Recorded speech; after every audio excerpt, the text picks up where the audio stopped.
അസ്സലാമലൈക്കും. ഇന്നത്തെ recipe vanilla sponge കേക്കാണ്. 1 kg നല്ലൊരു പെർഫെക്റ്റ് കേക്കാണ്.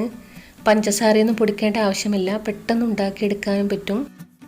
അതിൻ്റെ ഇൻഗ്രീഡിയൻസ്: 1 കപ്പ് മൈദ ലെവൽ ചെയ്തെടുക്കണം, 3/4 teaspoon baking powder, 1/4 teaspoon baking soda, 1 pinch ഉപ്പ്. ഈ 4 ഇൻഗ്രീഡിയൻസും കൂടി ഒന്ന് അരിപ്പയിലിട്ട് അരിച്ചെടുക്കണം. ഒന്നുകിൽ 2-3 പ്രാവശ്യം അരിച്ചെടുക്കുക, അല്ലെങ്കിൽ 1 പ്രാവശ്യം അരിച്ചെടുത്ത് ഇതുപോലെ വിസ്ക് കൊണ്ട് നന്നായി യോജിപ്പിക്കണം. ഇത് നമുക്ക് മാറ്റി വയ്ക്കാം. ഒരു കേക്ക് ടിന്നെടുത്ത് അതിലേക്ക് ബട്ടറോ ഗീയോ സ്പ്രെഡ് ചെയ്ത് കൊടുക്കാം. എല്ലാ ഭാഗത്തും ഒന്ന് എത്തിക്കണം. ഞാൻ ഗീയാണ് സ്പ്രെഡ് ചെയ്ത് കൊടുക്കുന്നത്. അതിലേക്ക് ബട്ടർ പേപ്പർ കൂടി വെച്ച് കൊടുത്ത് ഇത് നമുക്ക് മാറ്റി വയ്ക്കാം. 4 മുട്ട പൊട്ടിച്ച് വെച്ചിട്ടുണ്ട്. അതിലേക്ക് 3/4 കപ്പ് പൊടിക്കാത്ത പഞ്ചസാര, പൊടിച്ചതാണെങ്കിൽ 1 കപ്പ് എടുക്കണം, 1 ടീസ്പൂൺ വാനില എസൻസ്.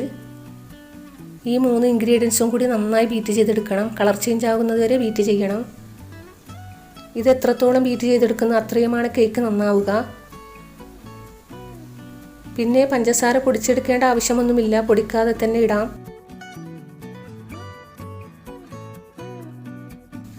നന്നായി ബീറ്റ് ചെയ്തെടുത്തിട്ടുണ്ട്. അതിലേക്ക് 1/4 കപ്പ് സൺഫ്ലവർ ഓയിൽ ഒന്ന് ചുറ്റിച്ചൊഴിച്ചു കൊടുക്കാം. ഇതിനുശേഷം ലോ സ്പീഡിലേ ബീറ്റ് ചെയ്തെടുക്കാൻ പാടുള്ളൂ. ഓവർ ബീറ്റ് ആക്കരുത്. മിക്സായി എന്ന് കാണുമ്പോൾ ഓഫ് ചെയ്യണം. ഇത്രയും മതി. ഇനി നമുക്ക് ഓഫ് ചെയ്യാം.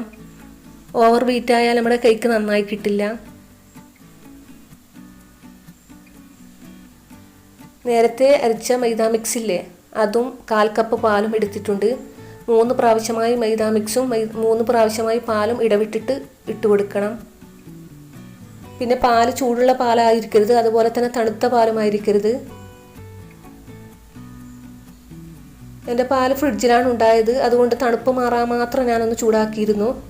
അത്രയേ പാടുള്ളൂ, അല്ലെങ്കിൽ കേക്ക് നന്നായി കിട്ടില്ല.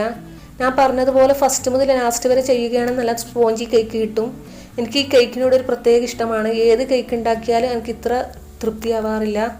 അത്രയും നല്ലൊരു പെർഫെക്റ്റ് കേക്കാണ്. നന്നായി പൊങ്ങി വരും, അതുപോലെ തന്നെ നല്ല സ്പോഞ്ചിയുമാണ്, നല്ല ടേസ്റ്റി കേക്കുമാണ്. പിന്നെ വീഡിയോ ഇഷ്ടപ്പെടുകയാണെങ്കിൽ സബ്സ്ക്രൈബ് ചെയ്യണം. കൂടെ കാണുന്ന ബെല്ലൈക്കൺ കൂടി ഒന്ന് അമർത്തണം. ഫാമിലിക്കും ഫ്രണ്ട്സിനും വീഡിയോ ഷെയർ ചെയ്ത് കൊടുക്കാനും മറക്കരുത്. ഫസ്റ്റ് മുതൽ ലാസ്റ്റ് വരെ ഇതുപോലെ ഇളക്കുന്നതും മറ്റും കാണിക്കുന്നത് കേക്ക് ഉണ്ടാക്കാൻ അറിയാത്തവർക്ക് വേണ്ടിയാണ്.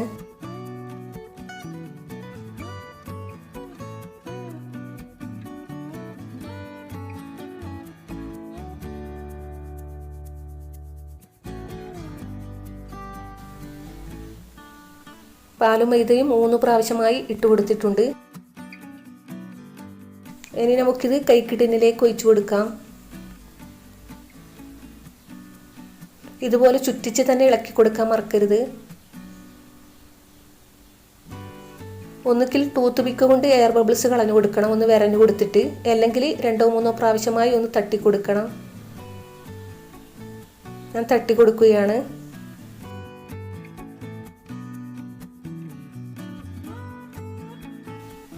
5 മിനിറ്റ് മുന്നേ ചുവട് കട്ടിയുള്ള ഒരു പാത്രം ചൂടാക്കാൻ വെച്ചിരുന്നു. അതിലേക്ക് ഒരു സ്റ്റാൻഡ് കൂടി ഇറക്കി കൊടുത്തിട്ടുണ്ട്.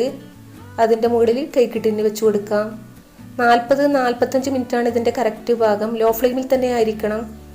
45 മിനിറ്റ് കറക്റ്റായി വന്നിട്ടുണ്ട്. കേക്ക് നന്നായി പൊങ്ങി വന്നിട്ടുണ്ട്.